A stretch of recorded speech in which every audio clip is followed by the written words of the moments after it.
আলহামদুলিল্লাহ, আসসালাতু আসসালামু আলা রাসূলিল্লাহ ওয়া আলা আলিহি ওয়া সাহবিহি আজমাইন।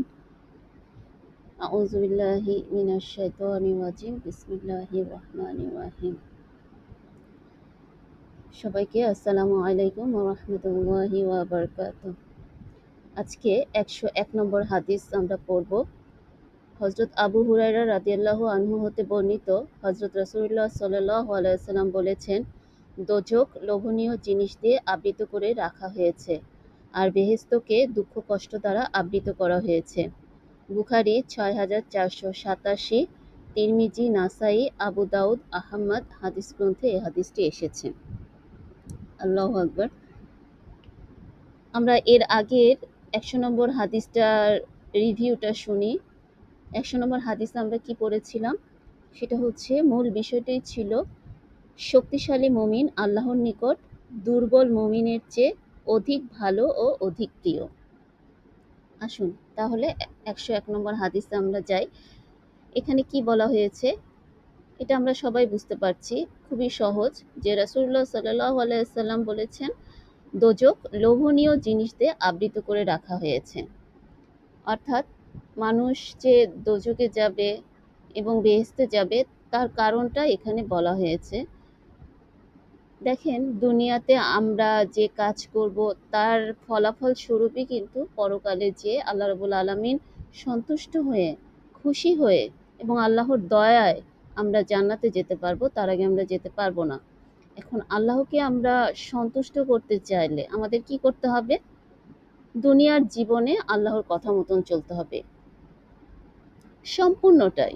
এর আগেও আমি বলেছি যে আমার ঘুম, আমার খাওয়া দাওয়া, আমার আয়, আমার সংসার জীবন, মানে দুনিয়ায় পড়াশোনা, দুনিয়ায় আমরা যেটাই করব না কেন, চলাফেরা, উঠা বসা থেকে শুরু করে প্রতিটা কাজ যেন আমরা আল্লাহর হুকুম এবং রাসূল সাল্লাল্লাহু আলাইহি ওয়াসাল্লামের দেখানো পথে করতে পারি। তাহলেই আমরা একটা জিনিস স্পষ্ট বুঝতে পারছি যে দুনিয়ার জীবনের যে রেজাল্ট, সেই রেজাল্টটা আমরা পরকালে পাবো। এখন এই পরকালে আমরা যে পাবো তার জন্যই এখানে বলে দেওয়া হয়েছে, যে আমাদেরকে বোঝানো হয়েছে যে দোজখটা কি লোভনীয় জিনিস দিয়ে আবৃত করা হয়েছে। আমরা যখন দোজখ, কিভাবে মানুষ দোজখে যাবে এটা আমরা মাঝে মাঝে চিন্তা করি না। আল্লাহ তো রহমানুর রহিম, তিনি দয়াবান, তিনি ক্ষমা করে দিবেন। হ্যাঁ, আল্লাহ রাব্বুল আলামিন অনেক দয়াবান, তিনি আমাদেরকে অনেক ভালোবাসেন তার সৃষ্টিকে, কিন্তু তিনি আবার কি অনেক কঠিনও, তিনি আবার শাস্তিদাতাও। যখন তিনি দেখবেন যে তার হুকুম মতন আমরা চেষ্টা করছি না, তখন কিন্তু তিনি একটা সময় আমাদের উপর দয়া করবেন না, এটাই স্বাভাবিক। তাহলে দুনিয়াতে আমরা যে কাজটা করছি সেই কাজের ফলাফল পরকালে যে পাচ্ছি। এই যে কাজের ফলাফলের জন্য দুনিয়াতে যে লোভ লালসাগুলো আমাদের ভেতরে আসে, আমরা আমাদের সমাজে যে কাজগুলো লক্ষ্য করি, যে অন্যায় কাজগুলো কেন করে মানুষ বলেন তো? এই লোভের কারণেই করে। যে আমাকে অনেক, মূলতই সবচেয়ে বড় বিষয় যে অনেক টাকা ইনকাম করতে হবে, সেটা অবৈধ পথে, হারাম পথে ইনকাম করা, অনেক অন্যায় কাজ করতে হবে এই টাকা ইনকাম করতে যেয়ে, এবং আরও নফসের যে খারাপ চাহিদাগুলো আছে, মদ খাওয়া, নেশা করা এবং ব্যভিচার করা, এই যে এগুলো কি তার নফসকে সে কন্ট্রোল করতে পারছে না।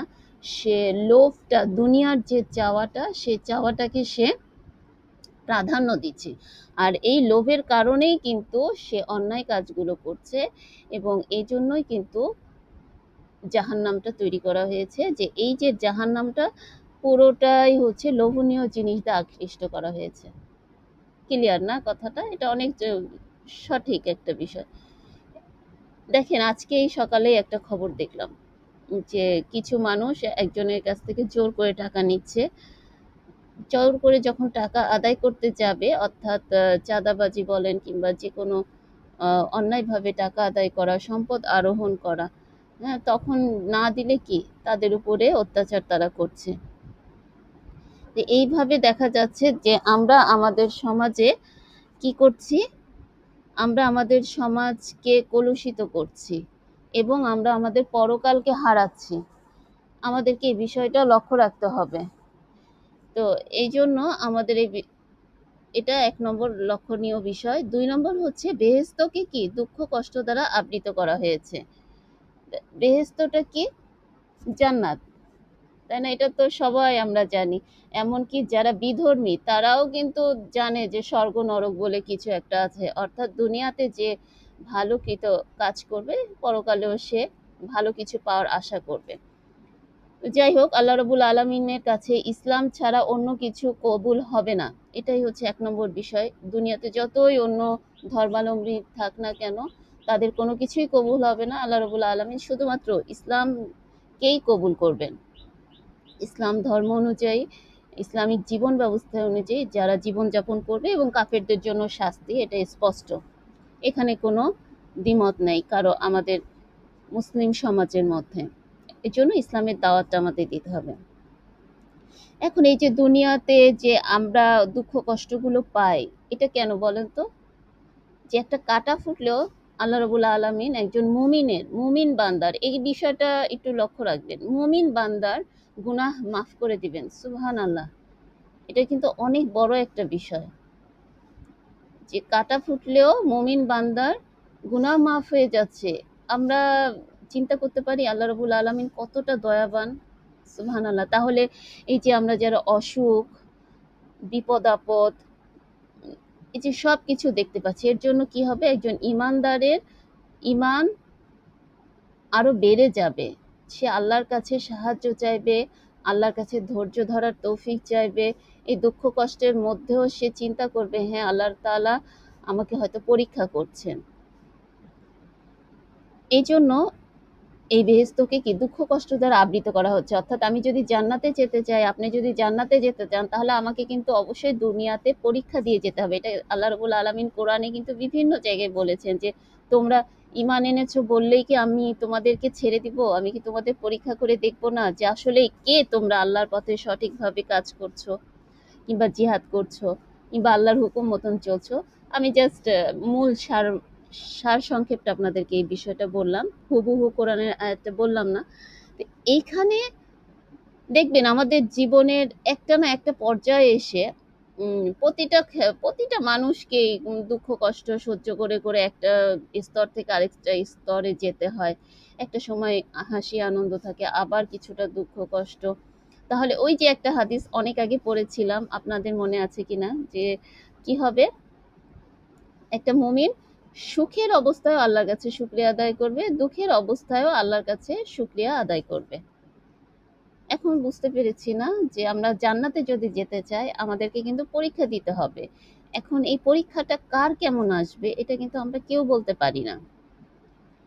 এই জন্য আল্লাহর কাছে আমরা সাহায্য চাইবো, আল্লাহ রাব্বুল আলামিন যেন আমাদেরকে পরীক্ষা না নেন, এবং আল্লাহ রাব্বুল আলামিন আমাদের সবাইকে দয়া করে তার জান্নাতে যাওয়ার তৌফিক দান করুন।